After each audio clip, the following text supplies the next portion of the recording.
This video will cover the topic of chemical and physical changes. This is the topic we'll be covering in class as well as during our Zoom lessons. If you missed those or just need a refresher, this video is for you.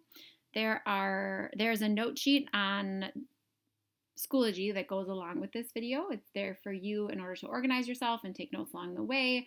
There's also some practice problems that we'll be doing in this class as part of this video that would be to your benefit to have. So go ahead and open that up for yourself to kind of go along. So in chemistry, we oftentimes talk about studying matter for what it is, like the fact that it's shiny or solid or made of carbon. But the fun part of chemistry comes in the changes. When something interacts and reacts, lights on fire and explodes, that's the interesting part of chemistry. There's two types of changes that we'll talk about today, both chemical changes as well as physical changes. So physical changes by definition means that essentially when you take the matter and you change it so that it might look different, or maybe it's in a new place, but what the substance is doesn't change. On a chemical level then, that means that the change is a result of a rearrangement of the particles, but the kind of particles that are in the substance does not change. So example of things that are physical changes would be if you took some piece of matter and painted it, or ripped it, cutted it, changing states of matter, like melting something or boiling something, molding, so like playing with putty and changing the shape of it. Those are all physical changes. Again, what that means is if you were to actually look at the particles of the substance in any of these cases, we're not changing the kind of particle, we're just changing the arrangement of the particle. So for example, when you melt ice, you essentially are taking solid H2O and making it liquid H2O. In that case, you're not changing the kind of particle, you're just changing the spacing between the different adjacent particles. If you cut something, right, again, you're simply separating the particles from one another, but they don't become new particles. Same with painting, essentially you're changing the location that the particles reside in, so they're putting them in a new place, but you're not making new ones. A chemical change, on the other hand, is oftentimes called a chemical reaction. And when we undergo a chemical change, what that means is that the sample will look different probably, and the identity of the actual substance ends up changing. Meaning if you look at the particle level, our particles themselves are actually going to be separating from one another or changing combinations and rearranging so that you end up with new particles as a result. So examples of chemical changes would be things like molding bread, baking a cake, something tarnishing or oxidizing, when something burns. And in all these cases, if you think about the material or the matter, you're making something new. So the way you know a chemical change has occurred is because as a result of the action of the change, you make a new product. So if we use that water example again, going from solid ice to liquid water, I still have all H2O, I'm just changing the spacing. Chemically, though, you could actually change water into something like hydrogen peroxide.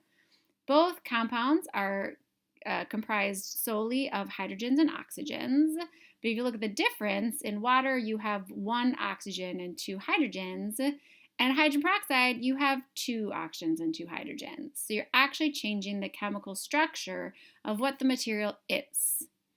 In solid to liquid water, you have just one O's and two H's in every single one of those substances. So the substance doesn't change.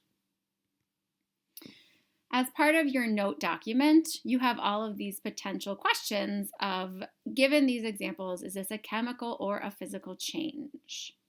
So what will be beneficial to you right now is if you pause this video, take a second to run through each example and decide what you think. If you think it's a physical change or a chemical change, that's what we'll be doing in class. Then once you're done, come back onto this video and restart it, and I will run through all the answers. So, a piece of wood burning to turn to ash is a chemical change as the appearance is changing and I'm making a new substance.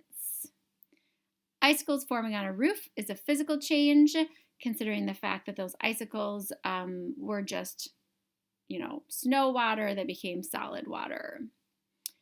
A piece of cork is cut in half. That's physical change, still the same substance, just in two pieces. A bicycle chain rusting is chemical. You're making a new substance on the surface of the chain, like rusting. Food digesting in the stomach is a chemical change. You're actually taking the food and breaking it down into smaller, newer pieces. Paper towel absorbing water, that's just a physical change. You still have the paper towel and the water. They're just now together in one spot. Piece of apple rots on the ground, that's a chemical change. The apple itself is making new substances. A tire inflating in air is a physical change. No new substances are being formed.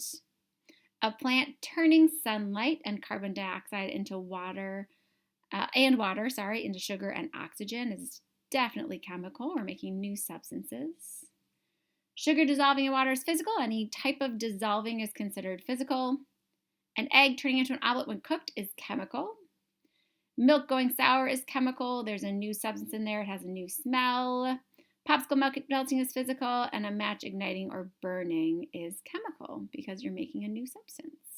So based on all those things, if you got hit up on a couple of them going like, I don't know, is that a new substance? How can I tell it's a new substance? Because if you think about it, you can't see necessarily that the particles rearranged to make something new because they're too small to be seen. So the truth is, in all of these examples, when I talked about them even, I kind of talked about the fact that I can tell a new substance is being made because.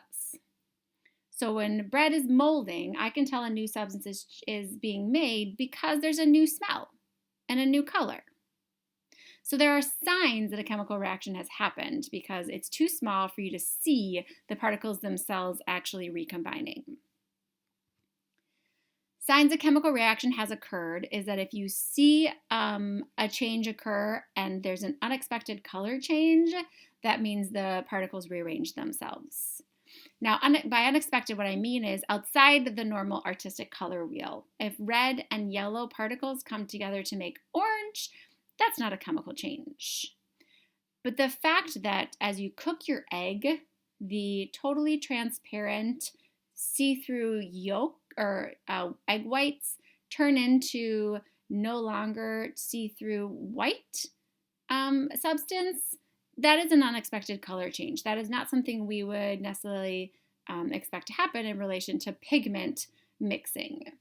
Okay, something like a leaf changing from green to being orange and yellow in the fall. That's an unexpected color change. Sure, you expect it, you see it every fall, but that's not part of pigment mixing with kind of like your artistic brain. So anytime a color happens that wouldn't be explained through the color wheel, that would be an unexpected color and due to the fact that we have new particles present. An unexpected odor. So the fact like when you burn something, you smell that wonderful burning smell, or when bread turns moldy, you get that disgusting moldy smell, or when you're cooking bacon, it smells different. All of those, while not unexpected, they would be new. So I might think of that instead of being unexpected as a new odor. If a new odor is produced by the mixing, then that would be a sign of a chemical reaction. Another sign would be an unexpected state change. Now, that doesn't mean like as you heat when you change states of matter. This would be a change in state simply by mixing two substances. So if I mix two liquids together and a solid comes out of it, that would be a state change that would be a sign of a chemical reaction. Now, the way you know a state change has happened is a couple different things. Number one, if you see bubbles, that means a gas has been formed. So that classic, like when you put baking soda into vinegar and bubbles form, that's a chemical reaction. If a solid turns into a liquid, and again, not upon heating, but if you mix two things and the solid spontaneously becomes a liquid, that would be a chemical reaction. And then if you mix things and a solid appears. Now in chemistry, we don't make solids the way you think of solids. When you think of solids, you think of like a stapler or a spoon. Our solids are all powders because you make a very unorganized substance in solution. So that solid is called a precipitate. So often how you'll know a solid was formed is if your material gets cloudy. Okay, so if you mix two things together and you go, oh, all of a sudden my substance looks a little viscous or thicker, or I can't see through it anymore, that's a change in state. That's a solid called a precipitate, and that's a sign a chemical reaction has occurred. Another potential sign is a temp change. So if upon mixing it spontaneously gets hot or spontaneously gets cold, that means a chemical reaction occurred. And then the last thing that could potentially happen is that you produce light. Okay? So if it, lights on fire and so it starts glowing, that would be a sign that you made a new particle and that a chemical reaction has occurred. So that's it for the notes. The application of this topic is to do the chemical and physical changes lab. There is a lab video for you that runs through each of the experiments. Allows you to take careful observations from those. What you want to do is gather your data and decide based on what you're seeing, is this a chemical change or a physical change, and make sure to write down the evidence you're gathering to support. The evidence you want to focus on are these signs of a chemical change. So if you see a new color come out that was unexpected, or you see bubbles form, those would all go into supporting the idea that a chemical reaction occurred. That's it for this video. Have a nice night.